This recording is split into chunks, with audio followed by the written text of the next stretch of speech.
47তম BCS এর প্রশ্নে অসঙ্গতি, উত্তর না থাকার অভিযোগ, ভুল প্রশ্নে চিহ্নিত করে সবাইকে নাম্বার দেওয়ার দাবি। যৌক্তিক ভাড়া নির্ধারণে চলছে দর কষাকষি, বিমান ভাড়ায় আটকে আছে হজ প্যাকেজ, সাড়া নেই হজ যাত্রী নিবন্ধনে। ঘুমিয়েছিলেন পরিবারের সদস্যরা, এসি বিস্ফোরণের মুহূর্তেই ধরে যায় আগুন, যাত্রী বাড়িতে একই পরিবারের 4 জন দগ্ধ। রাশিয়ার বিরুদ্ধে আকাশসীমা লঙ্ঘনের অভিযোগ, এস্তোনিয়ার আকাশে রুশ যুদ্ধবিমান, ন্যাটো সদস্যগুলোর হুঁশিয়ারি। এবং এশিয়া কাপের সুপার 4-এ আজ মুখোমুখি হবে বাংলাদেশ শ্রীলঙ্কা, ফাইনালের পথে এগোতে চলবে হাড্ডাহাড্ডি লড়াই।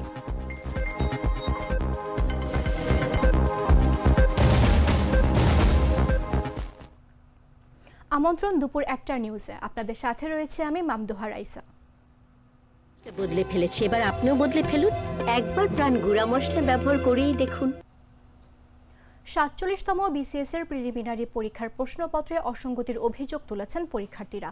তাদের দাবি, কয়েকটি নৈর্ব্যক্তিক প্রশ্নে দেয়া অপশনের মধ্যে ছিল না সঠিক উত্তর। এতে প্রশ্নগুলোর উত্তর দিতে দ্বিধাদ্বন্দ্বে পড়ে সময় নষ্ট হয় বলে অভিযোগ পরীক্ষার্থীদের।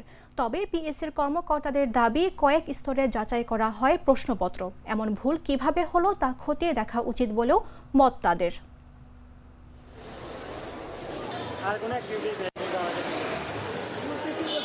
শুক্রবার অনুষ্ঠিত হয় 47তম বিসিএস এর প্রিলিমিনারি পরীক্ষা। ঢাকা সহ দেশের 8টি বিভাগীয় শহরের 256টি কেন্দ্রে অংশ নেন প্রায় 4.25 লাখ চাকরি প্রার্থী। পরীক্ষায় প্রক্সি, জালিয়াতি, অনিয়ম ঠেকাতে প্রত্যেকটি কেন্দ্রে একজন করে নির্বাহী ম্যাজিস্ট্রেটকে দায়িত্ব দেয়া হলেও প্রশ্ন উঠেছে অসঙ্গতির অভিযোগ।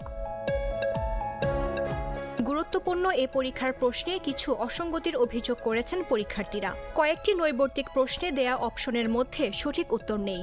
এতে প্রশ্নগুলোর উত্তর দিতে দ্বিধাদ্বন্দ্বে পড়ে সময় নষ্ট হয়েছে বলে অভিযোগ পরীক্ষার্থীদের। জানা যায়, তথ্য প্রযুক্তি বিষয়ের একটি প্রশ্নে সঠিক উত্তর নেই বলে অভিযোগ পরীক্ষার্থীদের। সেট 1-এ 146 নম্বরের প্রশ্নে বলা হয়, একটি কম্পিউটারের প্রসেসর ক্লক স্পিড 4.00 গিগাহার্টজ হলে এর ক্লক মাইকেল টাইম কত? নৈর্ব্যক্তিক প্রশ্নটিতে 4টি অপশন দেয়া হয়। পরীক্ষায় অংশ নেয়া একাধিক চাকরির প্রার্থীর দাবি, তারা এ প্রশ্নটির সঠিক উত্তর পাননি। অনেকে আবার 4টির মধ্যে কোনো একটি দিয়ে এসেছেন। এতে ভুল উত্তর দেওয়ার জন্য তাদের নম্বর কাটা যাবে। এছাড়াও সেট 1-এর 110 নম্বর প্রশ্নটিও ত্রুটিপূর্ণ। এটিতেও অপশনের সঠিক উত্তর নেই বলে দাবি পরীক্ষার্থীদের। চাকরির প্রার্থীরা বলছেন, প্রশ্নের সঠিক উত্তর না থাকলে কিংবা একাধিক উত্তর থাকলে তা নিয়ে বেশি সময় নষ্ট হয়ে যায়। এ ধরনের প্রশ্নের কারণে প্রার্থীরা পরীক্ষার হলে বসে মানসিক চাপে পড়েন। বিসিএস এর মতো গুরুত্বপূর্ণ পরীক্ষার প্রশ্নে এমন অসঙ্গতি গ্রহণযোগ্য নয়। ভুল প্রশ্নগুলো চিহ্নিত করে সেগুলোর নম্বর সবাইকে দিয়ে দেওয়ার দাবি তুলেছেন তারা। এই বিষয়ে জানতে পিএসসির চেয়ারম্যান অধ্যাপক ডক্টর মুবাশের মোনেমের সঙ্গে যোগাযোগ করা হলেও তাকে পাওয়া যায়নি। তবে পিএসসির একজন নারী সদস্য নাম প্রকাশ না করার শর্তে বলেন, বিশেষজ্ঞদের দিয়ে প্রশ্নপত্র প্রণয়ন করিয়ে নেওয়া হয়। এরপর তাদের প্রশ্নপত্র নিয়ে তা মডারেট করা হয়। কয়েক স্তরের প্রশ্নপত্র যাচাই করা হয়। এরপরও এমন ভুল কিভাবে হলো তা খতিয়ে দেখা উচিত। 2024 সালের 28 নভেম্বর 47তম বিসিএস এর বিজ্ঞপ্তি প্রকাশ করে পিএসসি। 47তম বিসিএস এ মোট শূন্য ক্যাডার পদের সংখ্যা 3487 আর নন ক্যাডার পদের সংখ্যা 201। এই বিসিএস থেকে মোট 3688 জনকে নিয়োগ দেয়া হবে। মামদুহা রাইসা, জাগো নিউজ। সৌদি আরবে নির্ধারিত সময় অনুযায়ী হজ যাত্রী নিবন্ধনের সময় বাকি আছে 1 মাসেরও কম, অথচ এখনও হজ প্যাকেজ ঘোষণা করতে পারেনি সরকার। প্যাকেজ ঘোষণা না হওয়ায় সাড়া নেই হজ যাত্রী নিবন্ধনে। সরকারি ও বেসরকারি মাধ্যমের হজ যাত্রীদের প্রাথমিক নিবন্ধন গেল 27 জুলাই থেকে শুরু হয়েছে। 1.5 মাসেরও বেশি সময়ে মাত্র 1000-এর কিছু বেশি হজ যাত্রী প্রাথমিক নিবন্ধন করেছেন। ধর্ম মন্ত্রণালয়ের সংশ্লিষ্ট কর্মকর্তারা জানিয়েছেন, মূলত বিমান ভাড়া নির্ধারিত না হওয়ায় হজ প্যাকেজ ঘোষণা করা যাচ্ছে না। বিমান ভাড়া নির্ধারণের জন্য বেসামরিক বিমান পরিবহন ও পর্যটন মন্ত্রণালয়ের সঙ্গে আলোচনা চলছে। যৌক্তিক ভাড়া নির্ধারণের জন্য দর কষাকষি চলছে। দুপক্ষ ঐক্যমত্যে পৌঁছাতে না পারলে ভাড়া নির্ধারণে প্রধান উপদেষ্টার হস্তক্ষেপ চাওয়া হবে। চাঁদ দেখা সাপেক্ষে আগামী বছরের মে মাসের শেষ সপ্তাহে সৌদি আরবে পবিত্র হজ অনুষ্ঠিত হবে। আগামী বছর বাংলাদেশ থেকে সরকারি ও বেসরকারি ব্যবস্থাপনা মিলিয়ে 1,27,198 জন হজ পালন করতে পারবেন।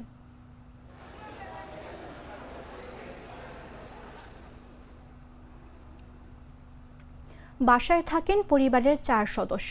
রাতে খাবারের শেষে ঘুমিয়ে পড়েন তারা। মধ্যরাতে হঠাৎ এসি থেকে একটি বিস্ফোরণ ঘটে। মুহূর্তেই ঘরে আগুন ধরে দগ্ধ হন সবাই।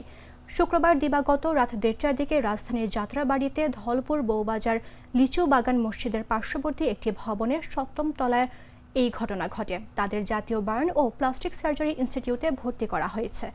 আহতদের স্বজনরা জানিয়েছেন, বাসায় পরিবারটি ওই 4 সদস্য থাকেন। শুক্রবার রাতে যখন ঘুমিয়েছিলেন তখন এসি থেকে একটি বিস্ফোরণ হয়। মুহূর্তেই ঘরে আগুন ধরে গেলে তারা 4 জনই পুড়ে যান। আশপাশের ভাড়াটিয়ারা আগুন নিভিয়ে রাতেই তাদের বার্ন ইনস্টিটিউটে নিয়ে যান।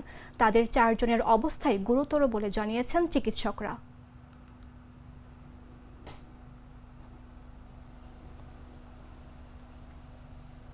রাজধানীর খিলগাঁওয়ে অভিযান চালিয়ে নিষিদ্ধ ঘোষিত সংগঠন ছাত্রলীগের 2 নেতা ও বঙ্গবন্ধু শেখ সৈনিক লীগের এক নেতাকে গ্রেফতার করেছে পুলিশ। শনিবার খিলগাঁও থানার ভারপ্রাপ্ত কর্মকর্তা মোহাম্মদ দাউদ হোসেন এ তথ্য নিশ্চিত করেন।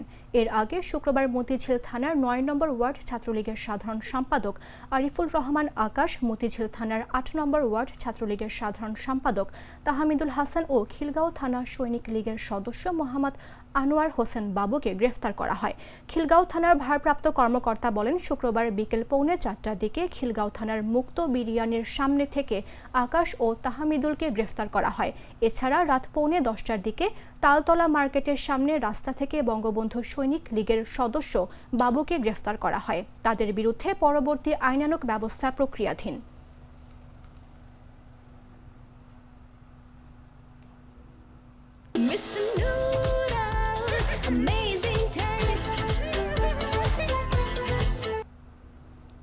ঢাকা মহানগর পুলিশের মোহাম্মদপুর জোনের সহকারী কমিশনার মোহাম্মদপুর থানার পরিদর্শক ও ডিউটি অফিসারকে প্রত্যাহার করা হয়েছে। এসি মেহেদি হাসানকে ডিএমপি সদর দফতরে এবং পরিদর্শক আব্দুল আলিম ও ডিউটি অফিসার এসআই মাসুদুজ্জামানকে রিজার্ভ ফোর্সে সংযুক্ত করা হয়। শুক্রবার রাতে বিষয়টি নিশ্চিত করেন ডিএমপির মিডিয়া অ্যান্ড পাবলিক রিলেশনস বিভাগের উপ পুলিশ কমিশনার মোহাম্মদ তালেবুর রহমান। তিনি বলেন, প্রশাসনিক কারণে তাদের ডিএমপি সদর দফতর ও রিজার্ভ ফোর্সে সংযুক্ত করা হয়েছে।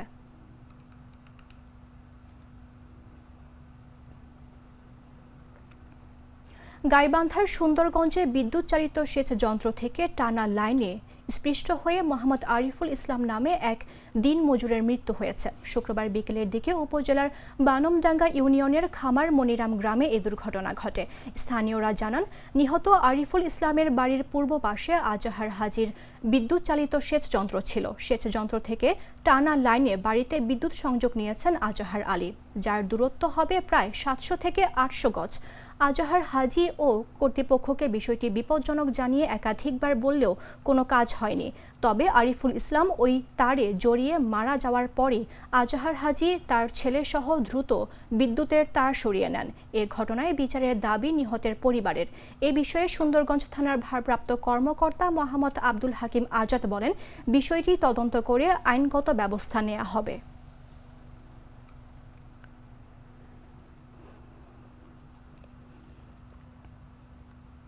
কিশোরগঞ্জের ভৈরবে তুচ্ছ ঘটনাকে কেন্দ্র করে দুপক্ষের মধ্যে ধাওয়া পাল্টা ও সংঘর্ষে অন্তত 10 জন আহত হয়েছেন। এ সময় কয়েকটি দোকান ভাঙচুর করা হয়। শুক্রবার সন্ধ্যা 6টা থেকে শুরু হয়ে ঘণ্টাব্যাপী দুপক্ষের সংঘর্ষ চলে। পরে পুলিশ ও সেনাবাহিনী ঘটনাস্থলে এসে পরিস্থিতি নিয়ন্ত্রণে আনে। স্থানীয় সূত্রে জানা যায়, বৃহস্পতিবার রাতে শহরের আলিম সরকারের বাড়ির রুজেন লোকজনকে আড়াই ব্যাপারীর বাড়ির ভুবন মিয়ার লোকজন মারধর করে। এর জের ধরে শুক্রবার সন্ধ্যা 6টার দিকে দুই পক্ষের মধ্যে সংঘর্ষ হয়। প্রায় 1 ঘণ্টাব্যাপী চলা এই সংঘর্ষ থামাতে চেষ্টা করেও ব্যর্থ হয় পুলিশ। পরে সেনাবাহিনী ঘটনাস্থলে গিয়ে লাঠিচার্জ করে পরিস্থিতি নিয়ন্ত্রণে আনে।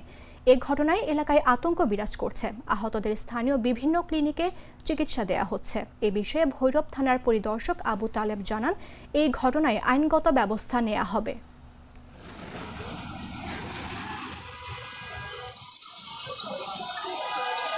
ভুবন এবং রোজেন দুইটাই সন্ত্রাসী গ্রুপ, এরা চাঁদাবাজ ছিনতাই করে।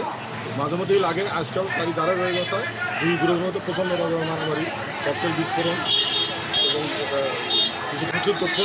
আমরা এবং সেনাবাহিনীর যৌথ সহায়তায় দুইটা প্রচার প্রমাণ করে দিই, এতে মোটামুটি বাসস্ট্যান্ড এলাকা বরাবর নিয়ন্ত্রণ করা আছে।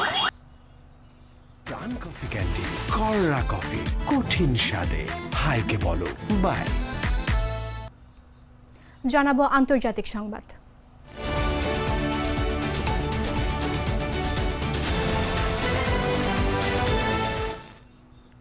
পোল্যান্ড রোমানিয়ার পর এবার ইউরোপীয় দেশ এস্তোনিয়ার আকাশসীমা লঙ্ঘনের অভিযোগ উঠেছে রাশিয়ার বিরুদ্ধে।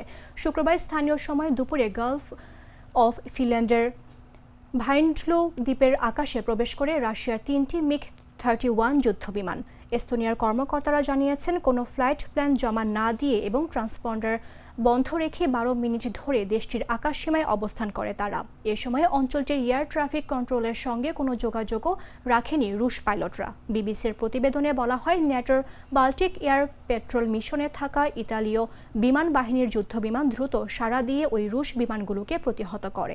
ন্যাটো মুখপাত্র এলিসন হার্ট ঘটনাটিকে রুশ সরকারের বেপরোয়া আচরণের নতুন উদাহরণ বলে আখ্যা দেন। বলেন, এ ঘটনার মধ্য দিয়ে ন্যাটোর দ্রুত সাড়া দেওয়ার সক্ষমতা আবারও স্পষ্ট হয়েছে। ঘটনার পর এস্তোনিয়ার পররাষ্ট্রমন্ত্রী মার্গুস সাহাকনা টালিনে রুশ চার্চ দ্য অ্যাফেয়ার্সকে তলব করে আনুষ্ঠানিক প্রতিবাদ জানান। একে অভূতপূর্ব অধ্যুত্ব আখ্যা দিয়ে তিনি বলেন, প্রতিনিয়ত সীমান্তে পরীক্ষা ও আগ্রাসন বাড়িয়ে চলেছে রাশিয়া, যার জবাব দিতে রাজনৈতিক ও অর্থনৈতিক চাপ বাড়ানো ছাড়া উপায় নেই। চলতি বছর এস্তোনিয়ার আকাশসীমা রাশিয়া 4 বার লঙ্ঘন করেছে বলেও জানান তিনি।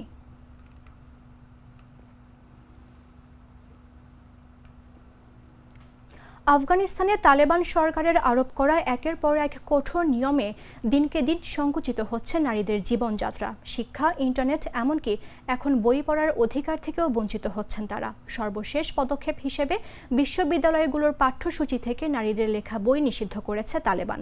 শুধু তাই নয়, বন্ধ করা হয়েছে কিছু গুরুত্বপূর্ণ বিষয়ের পাঠদানও। এসব নিয়ম শুধু নারীদের নয়, গোটা আফগান সমাজের ওপরই ফেলছে গভীর প্রভাব। বিস্তারিত জাগো ডেস্ক রিপোর্টে।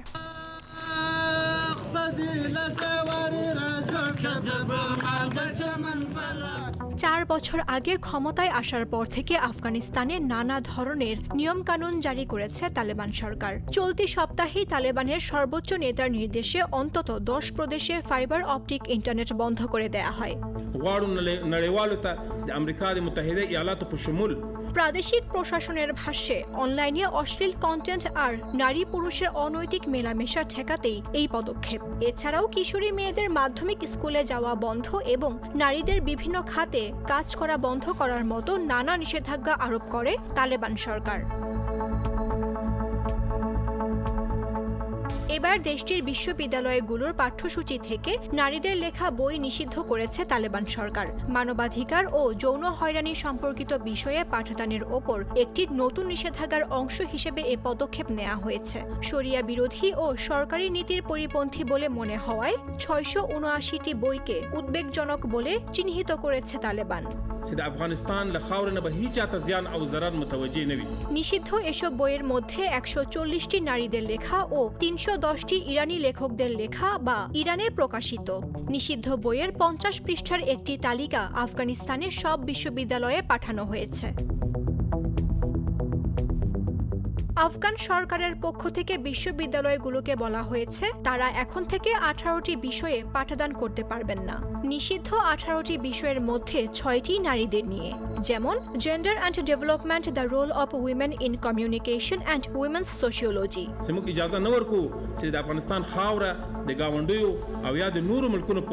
অনেকের মতে এসব নিয়মকানুন আফগানিস্তানের মানুষের দৈনন্দিন জীবনে নানাভাবে প্রভাব ফেলছে। বিশেষ করে কিশোরী ও নারীরা এসব নিয়মের কারণে সবচেয়ে বেশি ক্ষতিগ্রস্ত হচ্ছেন। 6ষ্ঠ শ্রেণীর পর থেকে তাদের শিক্ষা গ্রহণ নিষিদ্ধ। 2024 সালের শেষ দিকে ধাত্রীবিদ্যা ও মিডওয়াইফারি কোর্সও বন্ধ করে দেয়া হয়।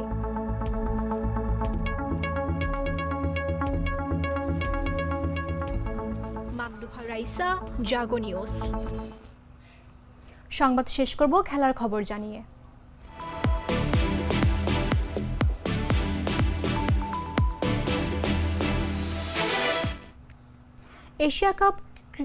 এশিয়া কাপ ক্রিকেটের সুপার 4 পর্বের প্রথম ম্যাচে আজ মুখোমুখি হচ্ছে বাংলাদেশ ও শ্রীলঙ্কা। শনিবার দুবাই আন্তর্জাতিক ক্রিকেট স্টেডিয়ামে অনুষ্ঠিতব্য এই ম্যাচটি দুই দলের জন্য সমান গুরুত্বপূর্ণ।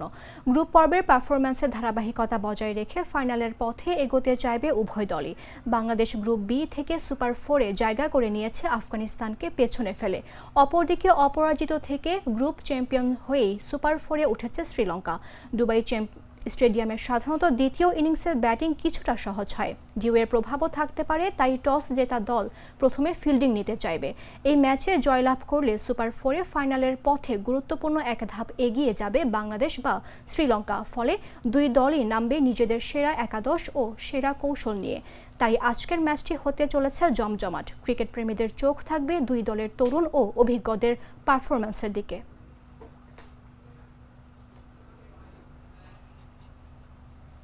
সংবাদ শেষ করার পূর্বে শিরোনামগুলো জানিয়ে দিচ্ছে আরও একবার।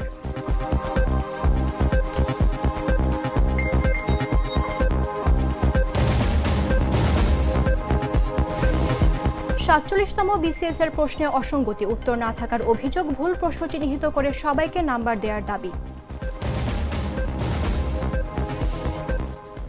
যৌক্তিক ভাড়া নির্ধারণে চলছে দর কষাকষি, বিমান ভাড়ায় আটকে আছে হজ প্যাকেজ, সারা নেই হজ যাত্রীদের নিবন্ধন।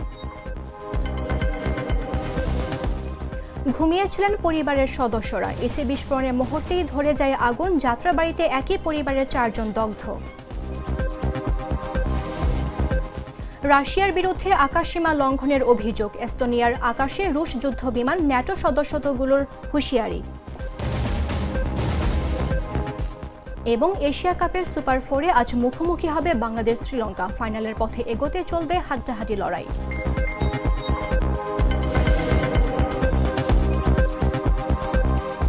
দর্শক, এই ছিল এখনকার মতো। প্রতি মুহূর্তে সর্বশেষ খবর জানতে ভিজিট করুন jagonews24.com। ফলো করুন আমাদের ভেরিফাইড ফেসবুক পেজ এবং সাবস্ক্রাইব করুন জাগো নিউজের ইউটিউব চ্যানেল। ধন্যবাদ সবাইকে।